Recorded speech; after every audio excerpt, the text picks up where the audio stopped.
छत्तीसगढ़ किसानों से संबंधित जुड़ी आज की बड़ी अपडेट जो कि आज है 15 जनवरी 2024 छत्तीसगढ़ में धान खरीदी को लेकर छत्तीसगढ़ माननीय मुख्यमंत्री जी की जो आदेश और निर्देशन अनुसार छत्तीसगढ़ सीएम विष्णुदेव साय जी की वर्तमान में बीजेपी की सरकार बनने के बाद किसानों को लेकर काफ़ी उत्साहित है कि धान खरीदी इस बार छत्तीसगढ़ में 31 रुपया और 21 क्विंटल प्रति एकड़ के हिसाब से खरीदी हो रही है। बताना चाहूँगा कि धान खरीदी को लेकर सीएस अमिताभ जैन जी कमिश्नर और कलेक्टरों की बैठक ली, जिसमें किसानों और धान को लेकर बड़ा निर्देश जारी किया गया है। धान खरीदी जो कि खरीफ विपणन वर्ष 2023-24 में समर्थन मूल्य पर अब तक की गई धान खरीदी की प्रगति की जानकारी ली और अमिताभ जैन जी ने कहा कि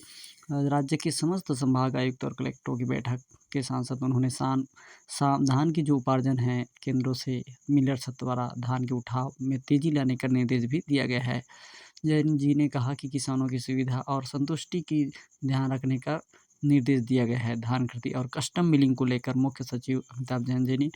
धान खरीदी प्रक्रिया के साथ ही धान उठाव की भी प्रक्रिया में तेज लाने की बात कही गई है। दूसरे राज्य की सीमा से लगे हुए जिलों में अवैध धान की आयात पर कड़ी निगरानी रखी जाए। साथ ही साथ कोचियों बिचौलियों के माध्यम से भी धान के अवैध उपार्जन के विरुद्ध कड़ी से कड़ी कार्रवाई किया जाना सुनिश्चित करें। इसके साथ ही साथ प्रत्येक खरीदी केंद्र में भौतिक सत्यापन किया जाए और धान खरीदी प्रक्रिया की समाप्ति के दिन तक प्रत्येक केंद्र को 2 बार अनिवार्य रूप से भौतिक सत्यापन किया जाना जरूरी है। उन्होंने ये भी कहा कि रकबा के समर्पण करने वाले किसानों की जानकारी खरीदी केंद्रवार तैयार करें और साथ ही पंजीकृत किसान जिन्होंने धान की फसल नहीं ली है उसे जल्द से जल्द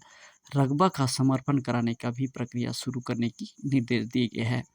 धान का उठाव किया जाना बहुत ही अत्यंत आवश्यक है, जो कि प्रतिदिन धान के उठाव संबंधी कार्य योजना बनाकर मिलर्स की बैठक आयोजित करने की मिलिंग क्षमता के अनुसार मिलिंग की कार्य सुनिश्चित किया जाए। छत्तीसगढ़ में बीजेपी की सरकार बनते ही छत्तीसगढ़ की धान खरीदी एवं किसानों में धान की उत्सुकता को लेकर काफ़ी किसान हैं खुश। किसानों की मांग थी कि छत्तीसगढ़ सरकार बनते ही किसानों को 31 रुपये की मुफ्त भुगतान की जाए और उनका लाभ जो है जल्द से जल्द किसानों को